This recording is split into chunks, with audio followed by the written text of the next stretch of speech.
Gopishana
Vallabha Girivarathari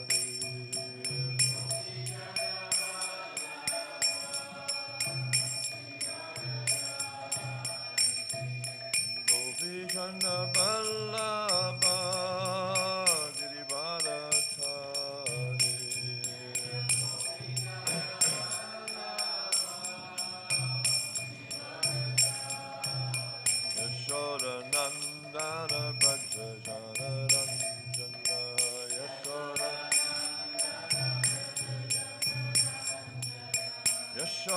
Yashodanandana Prajajana Ranjana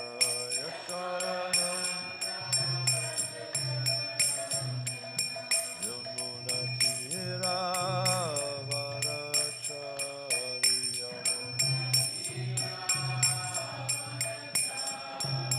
Yamunatira Vanacharya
Yashodanandana Prajajana Ranjana Yashodanandana Yamunatira Vanacharya Yamunatira Vanacharya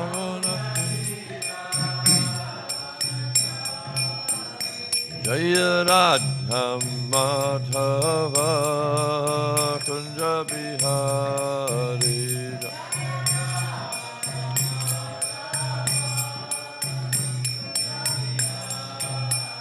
Jaya Radha Madhava Kunja Bihari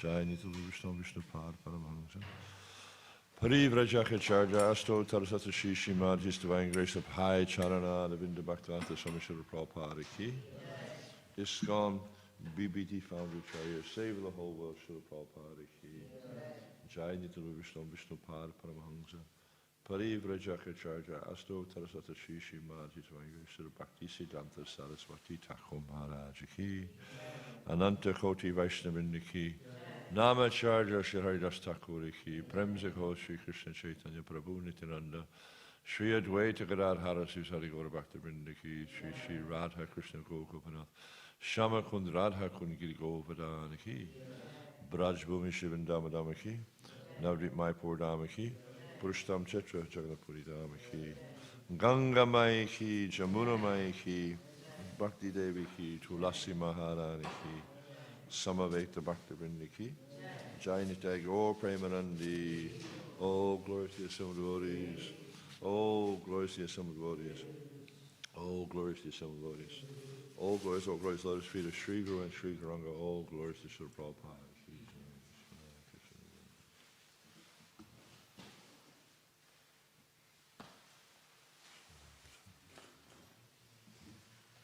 Om Namo Bhagavate Vasudevaya. Om Namo Bhagavate Vasudevaya. Om Namo Bhagavate Vasudevaya. I saw some frost on the ground outside this morning. It's the first time I've seen that for years. I was just saying to Hare, sorry, but the only time you see that when you go over is when you open the freezer. You don't see it otherwise. So it's quite a unique experience. Okay, so this is verse 10. Yeah. Sa tu viprena sangvaram. Sa tu viprena sangvaram. Satu viprena sangvaram Gyapakena samacharan Gyapakena samacharan Gyapakena samacharan Satu viprena samvaram Gyapakena samacharan Tyaktva Kalevarang Yogi Tyaktva Kalevarang Yogi Tyaktva Kalevarang Yogi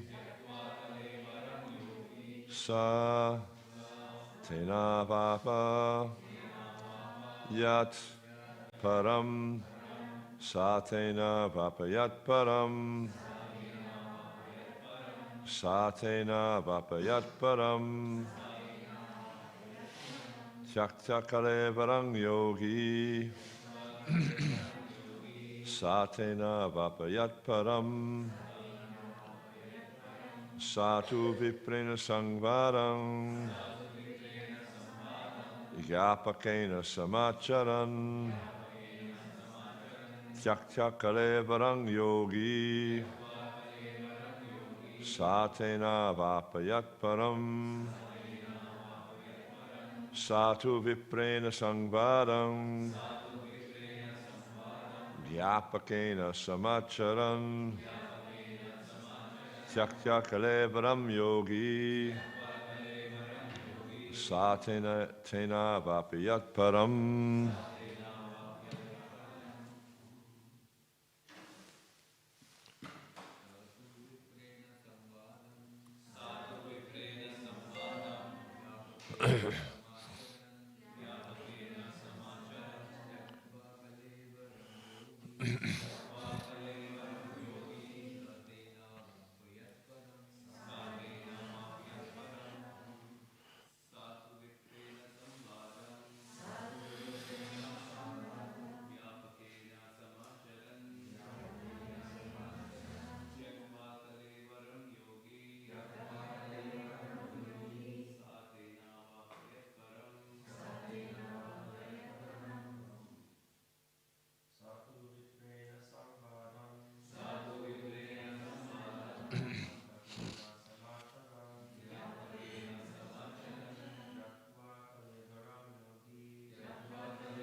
Vaishnavis?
Sa Maharaja Ikshvaku.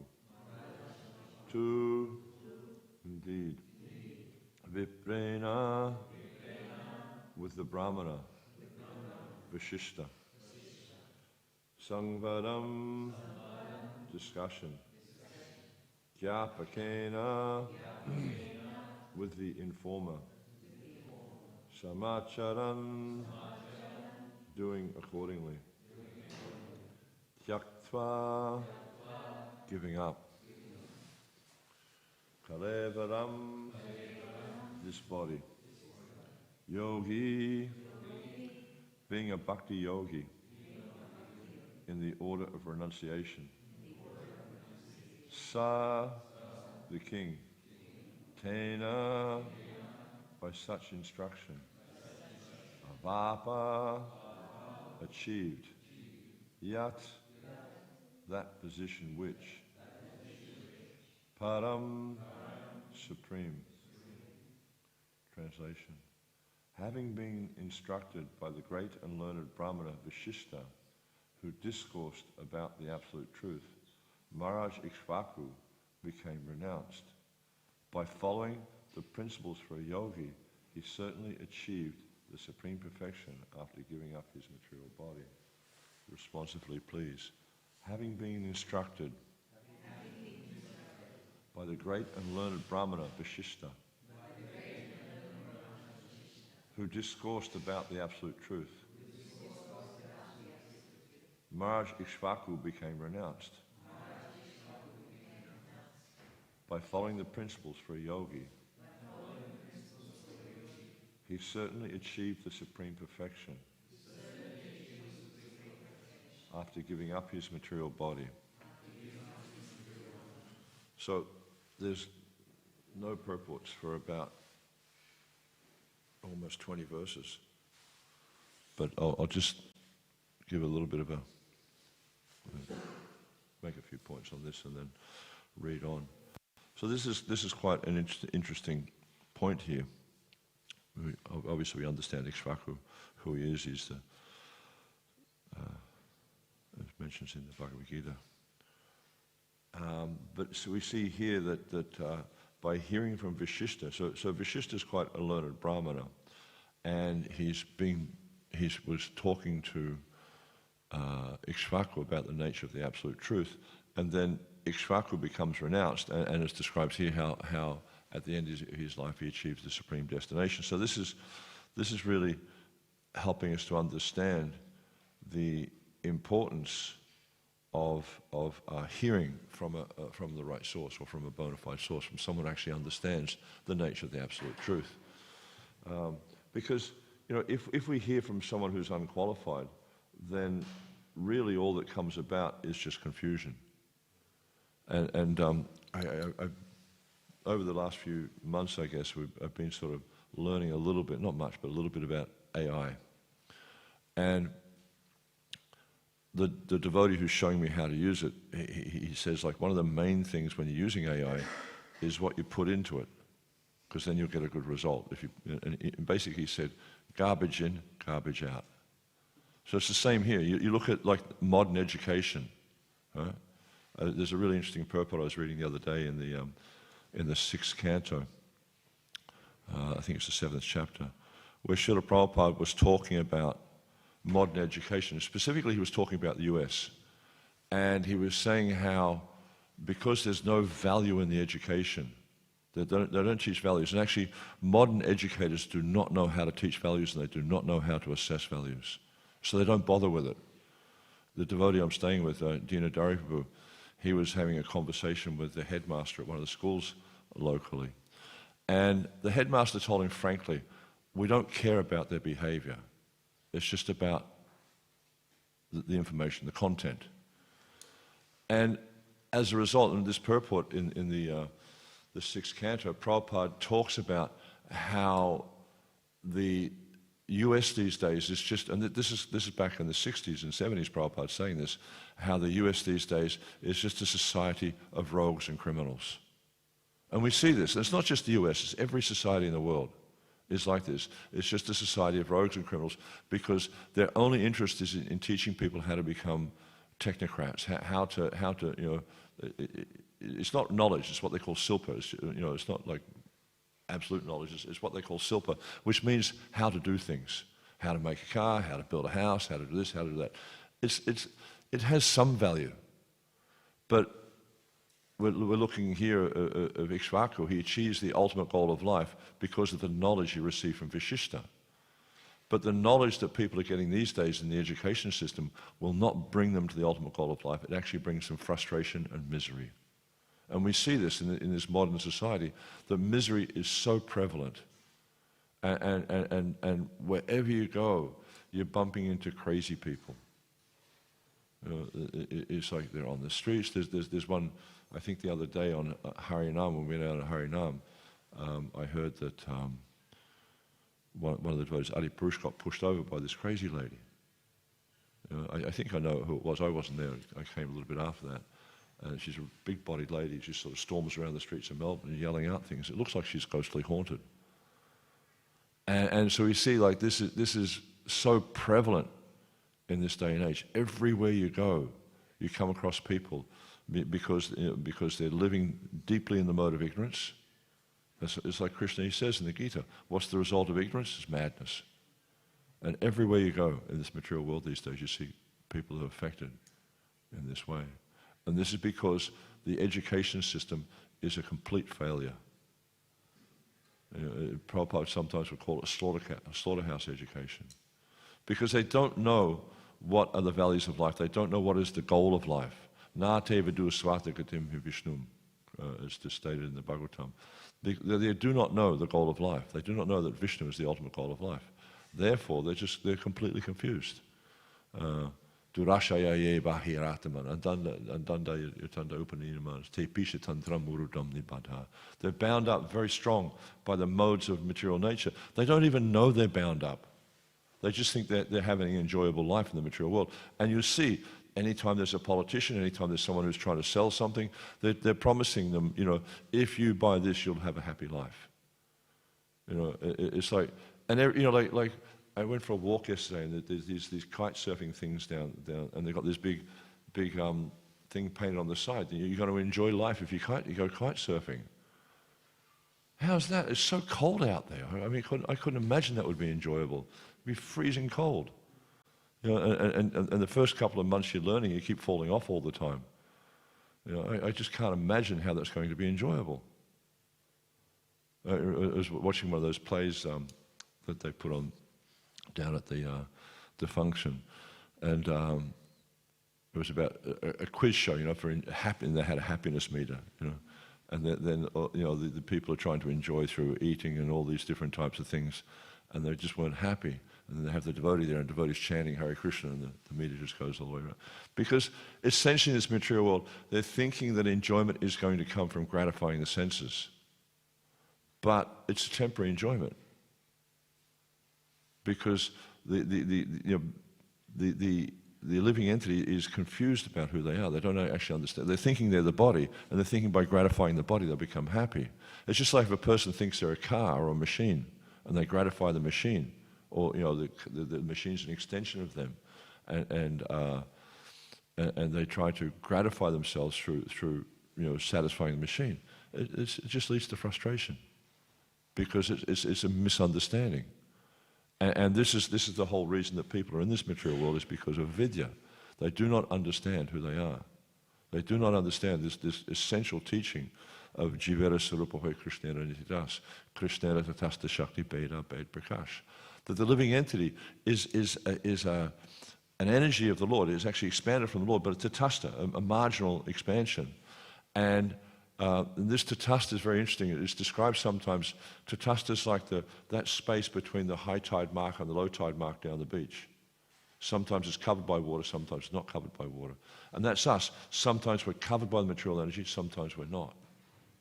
And so when one tries to enjoy themselves in the material world, because of this tatasta nature, we become covered over by the material nature. This durasha ye bahira andaya tanda upanina te pisha tantram urudam. This urudamni bound very tightly by the ropes of the material nature. When we try to enjoy the material nature.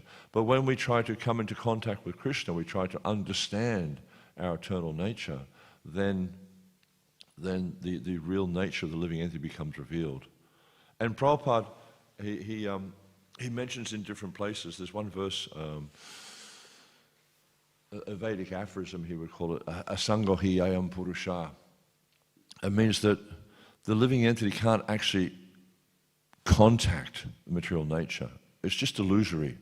Because our nature is spirit, because we're transcendental in our nature, we cannot actually come into contact with the material nature. But because we identify with the material nature, because we think that this material body is me, therefore we become bewildered into thinking that I am this material nature. But it's not us. It's something different. And as soon as we try to reawaken that original consciousness, Prabhupada explains, very quickly. And we might think, oh, it's not very quickly. Oh, I've been practicing devotional service 40, 50, 60 years. I don't, I'm not self-realized. But if you look at it in the context of how long we've been in this material world, for countless lifetimes we've been in this material world, and in one lifetime, 2 lifetimes, we can go back to Godhead, then it's very quickly. Because this is Prabhupada explains the reason it's very quickly is because this is the actual nature of the jiva.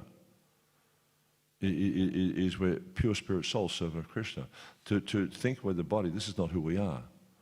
And we find that even in a few short years of devotional service, of our devotional practice, our understanding is deepening, it's broadening, it's becoming more aware of who we are. We may not be at the point of thinking we're not understanding we're not the body. We may not have achieved that point yet, but we're definitely on the path. And I read something really interesting the other day. It's in the Madhya Lila, one of the first few chapters there. I think the chapter is called The Liberation of Founder-Acharya. And I think Gopinath-Acharya was his son-in-law. I can't remember. Anyhow, so when Chaitanya Mahaprabhu first came to Puri, and he came to the temple before Jagannath, and he fainted. And then Sarvabhauma, the Pandas were going to beat him with sticks because they thought he was just some pretender or something, and he was just creating a disturbance. But Sarvabhauma Bhattacharya had this insight that no, actually, he's not an ordinary person. This is not fake. And he tested, because he had no symptoms of life. It looked like he'd left his body. But Sarvabhauma Bhattacharya, he got a cotton swab and he held it in front of his nose and he could see the fibers moving. So he understood he was still breathing. Took him home back to his house. Then he came to consciousness later. But Sarvabhauma Bhattacharya wanted to instruct him in Vedanta. And he was thinking he was just like an ordinary sannyasi. He was a bit too young to be a sannyasi and things like that. And actually, Sarvabhauma Bhattacharya, because Mahaprabhu had been initiated into a Bharati Sampradaya, which is considered to be like a mediocre sort of sannyas Sampradaya by the Mayavadis. Mayavadis, they have all these different gradations. Yet, I think Sarvabhauma Bhattacharya was in a Saraswat line. I may have this wrong, but I think it was a Saraswat line, which is considered to be a higher order. And so he wanted to reinitiate Mahaprabhu into this Saraswat line. And Gopinath-Acharya was saying, but you don't understand. He's the Supreme Personality of Godhead.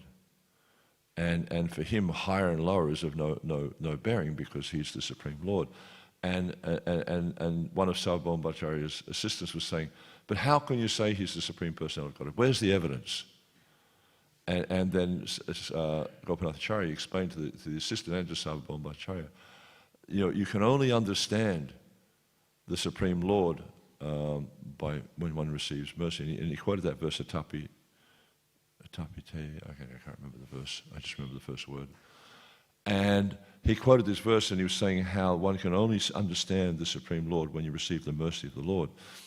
And then Sarvabhauma Bhattacharya is, but where's the evidence you've received the mercy?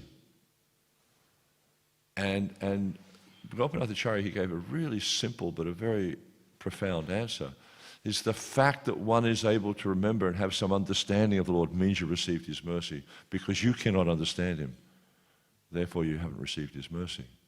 And so this is really interesting for me, because it's indicating that we've all received the mercy of Krishna. The fact that we can come here every day and we want to take darshan of the deities, we want to hear about Krishna, we want to talk about Krishna, we want to chant the holy name. This is proof we've received mercy. It's quite common, when you come to the temples, devotees are saying, "Oh, please, Prabhu, give me your mercy." But we already have the mercy. It's like oftentimes when we do abhisheks or installations in temples, you get a whole bunch of devotees that are eager to get there and they want to get the mercy and things like that. But I remember when we were in Delhi, I think it was Christmas in 2023, and we installed the deities of Prahlad, Lakshmi, Nrsimha, very, very beautiful deity. And there was a whole bunch of devotees who were like pushing themselves forward, trying to get the mercy. But I kind of had the realization is like there were some devotees who were just there, they just wanted to do service. They didn't really care what service it was, as long as they had some service. And they were getting so much service, and in that way they were getting so much mercy. So when we cultivate this service attitude, and there's a statement from Bhaktivedanta Saraswati Thakur, is you have this, this service attitude, then you're well on the path, you're well on the way. And so this is a very, very important element in the devotional process, is to have this attitude of service. And when we have this attitude of service, so much mercy comes. But getting back to the original point here, is because the education system in this world is just completely useless, because it just teaches people how to become Sudras. Teach them how to fix cars, how to build houses, how to do things. They just teach them how to become Sudras. And Prabhupada sometimes would say Sudra means he's always lamenting. And you look at the people in this world. They want more money, they want a bigger house, they want a nicer wife, they want this, they want that, they want a better job. Always lamenting. They're not happy with what they've got. But someone who's a brahmana is satisfied. Whether they have a little or they have a lot. They don't really mind, because they understand. Because they have this knowledge, they understand that ultimately everything is happening due to my past karma. Everything is coming about by the mercy of the Supreme Personality of Godhead. So whatever situation they find themselves in, they realize that this is due to my, what's that? There's a verse Prabhupada quotes. Tattenu kampam susamikshmanam bhujane vevamakripam vikam. Namaste jiveti yo mukti patesa. That someone who's actually a devotee of Krishna, who actually understands, they understand that this is happening to me due to my past, whatever miseries are happening to me now is due to my past sinful activities. Therefore, they patiently suffer. Yeah? But all the while, they carry out their devotional service. They're serving Krishna without any lamentation. And then the verse goes on to explain that person, it becomes eligible for liberation because it's their rightful claim. And the word used there is this doyabak. Doyabak means like an inheritance. The son, just by staying the son, just by being around, he gets the inheritance of the father automatically. He doesn't have to do anything. Of course, in this day and age, it's quite different. There's always someone wanting to compete the will. Or contest the will. So the same is there in devotional service. If we just persist in our service to Krishna, and this is such an important thing, is just to persist in the service, then we surely become eligible for liberation, because of our service it becomes our rightful claim. And so when Prabhupada quotes this verse in the 13th chapter of the Bhagavad Gita, he makes a really interesting statement. He says how the devotee understands that, I should suffer so much more because of my past sinful activities, but by Krishna's mercy, he's reduced it just to a token. And then Prabhupada says quite an interesting statement. Therefore, it is better to suffer than to protest.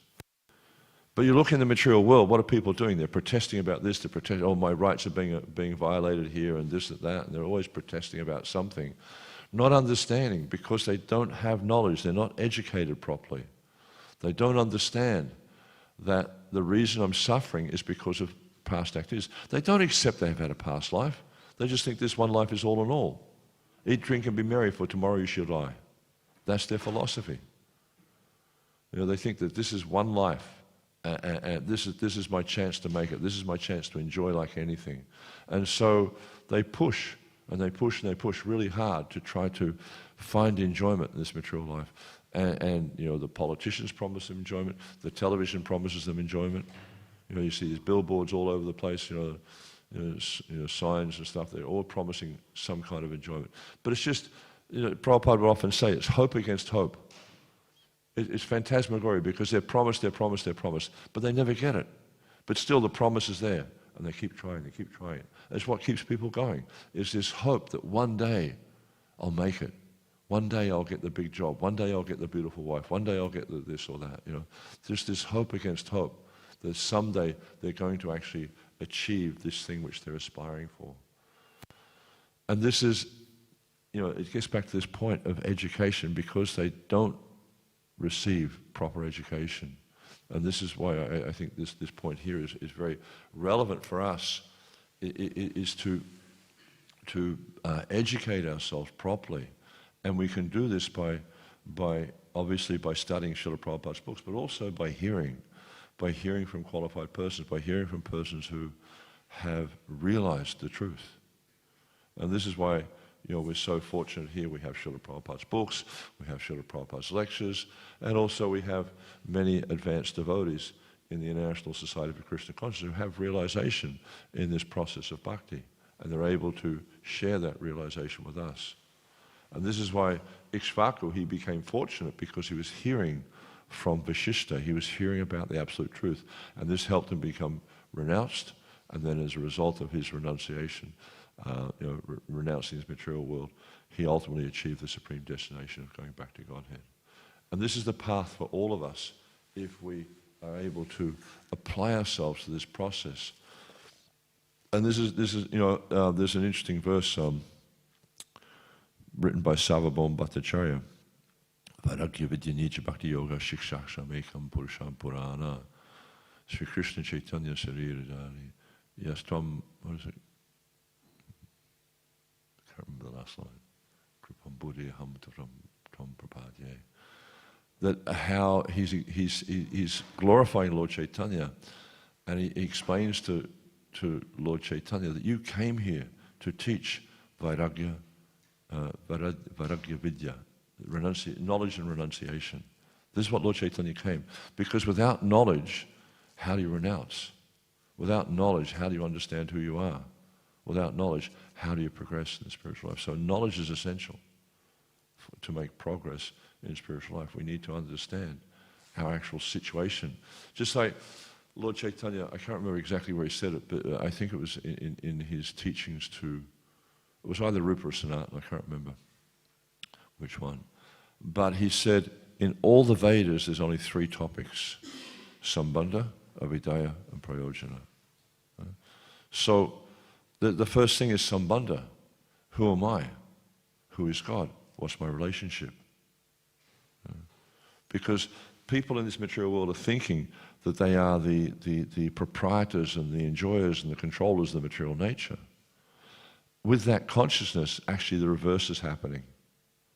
They are controlled by the material nature because they're trying to enjoy the material nature. Therefore, they become the victim of the material nature. And we see this with everyone in this material world. When they're trying to enjoy something, they actually become controlled by it. And they're very much driven, especially by the lower modes of nature, trying to enjoy their senses.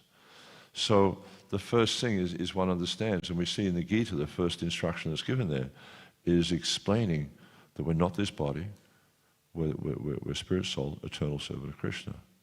This is the first teaching. Because until one comes to this point, they can't understand their situation in this material world. Until we understand the nature of the self, how do we understand anything else?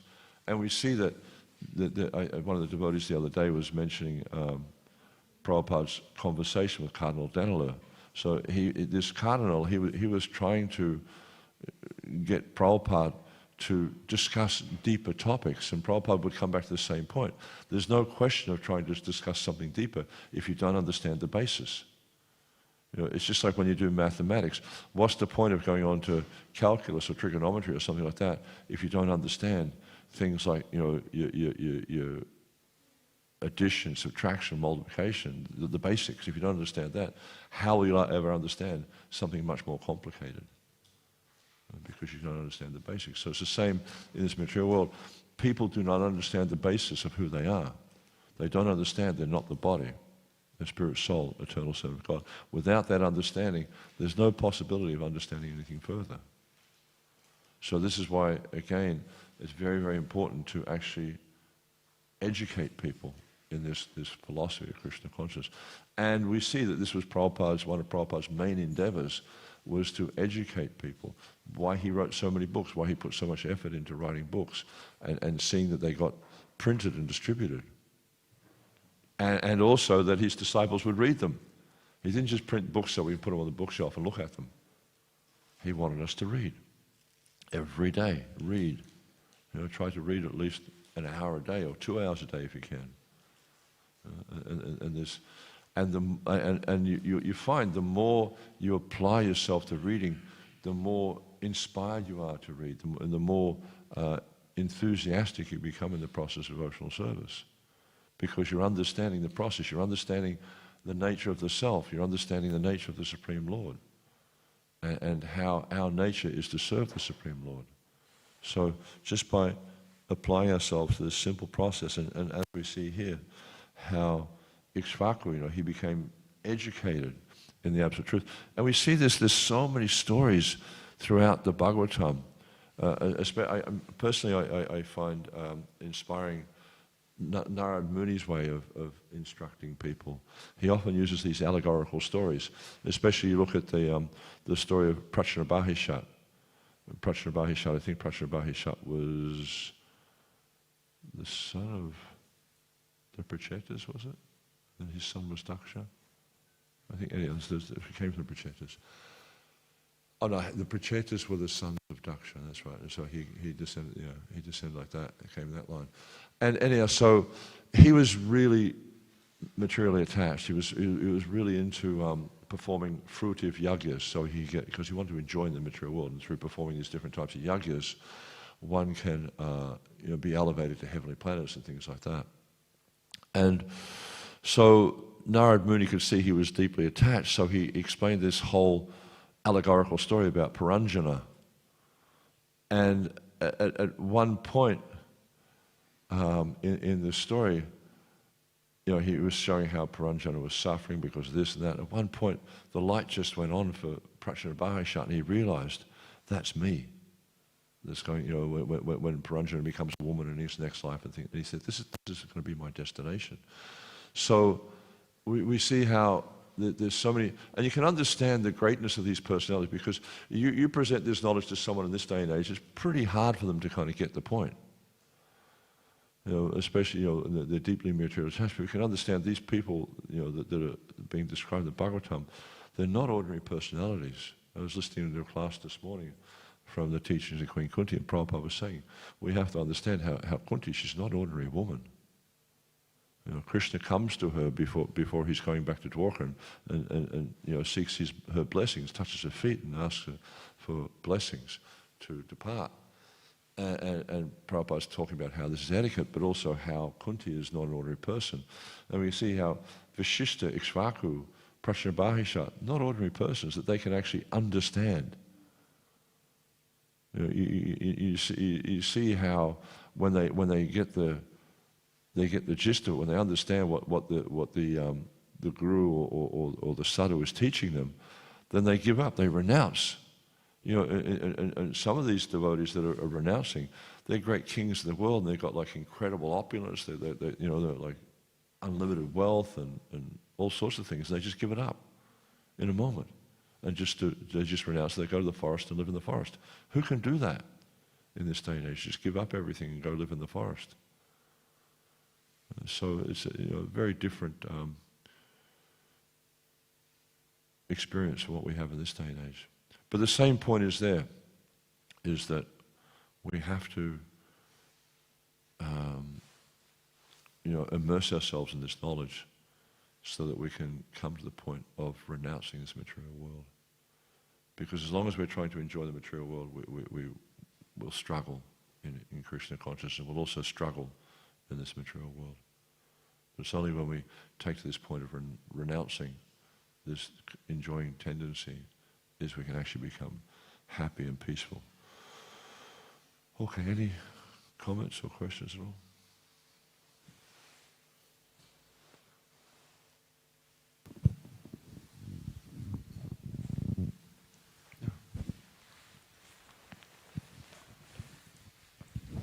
Hare Krishna, Prabhu. Thank you for the nice class. Prabhu, you mentioned how in the material education they don't teach us any behavior etiquette. They just teach us the content. But despite that, we have to go to school to get jobs, to enter into uni. So how can we manage schooling, our material friends, and other things while focusing better on our spiritual life? Yeah.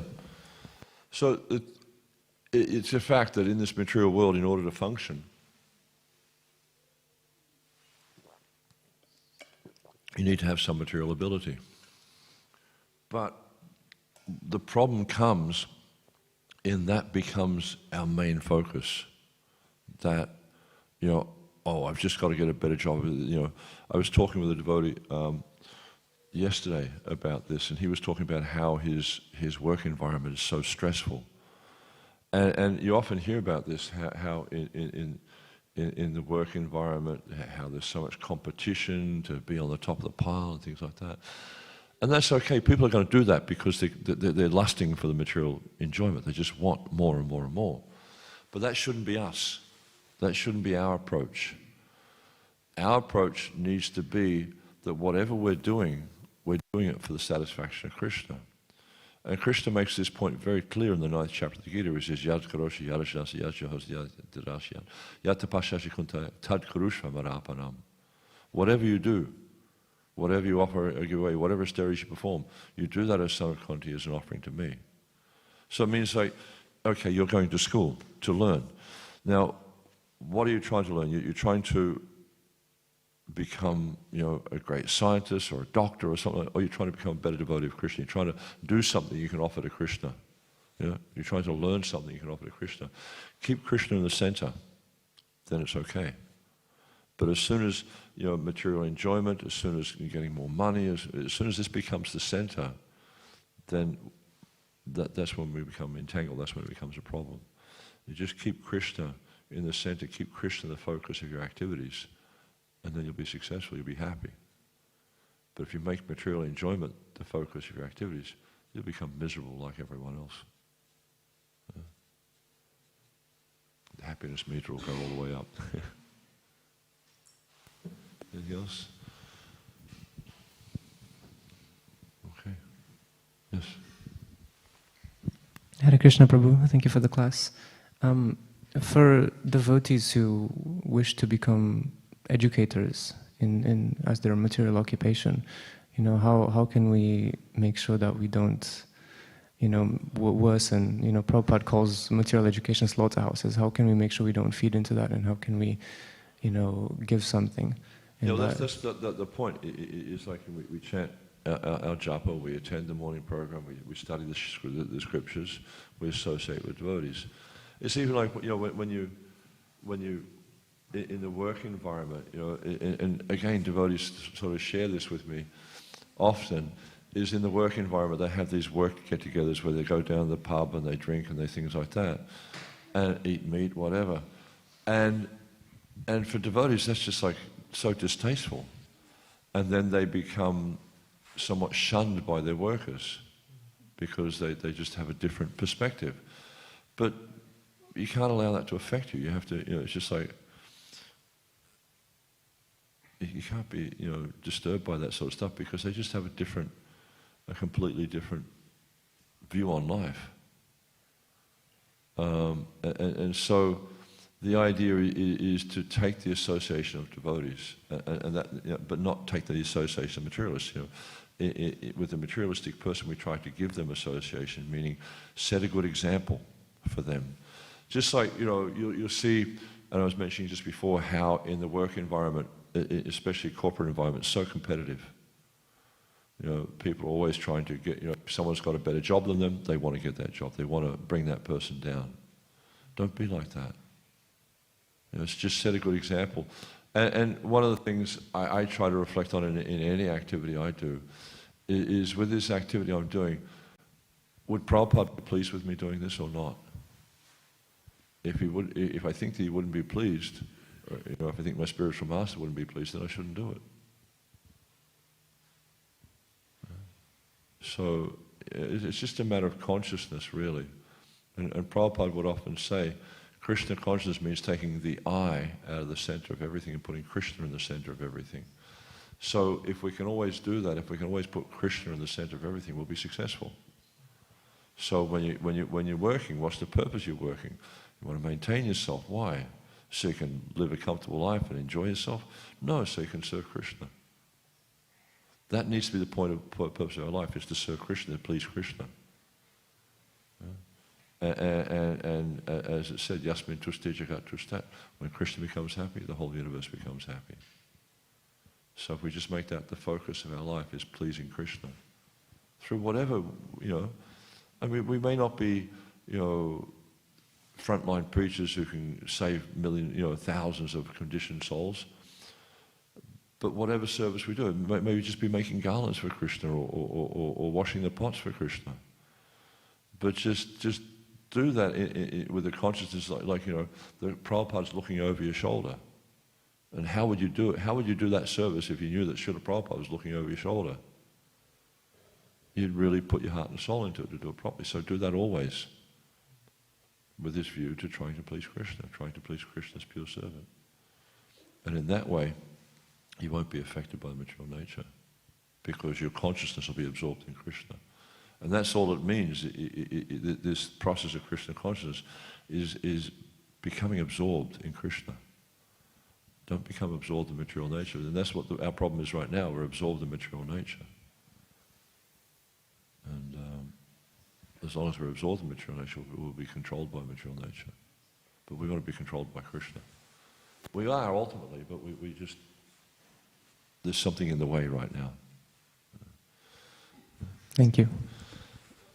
Okay. Thank you very much. Srila Prabhupada ki, Samaveta Bhaktivedanta ki, Jai Nitai Gaur Premanandi, Hari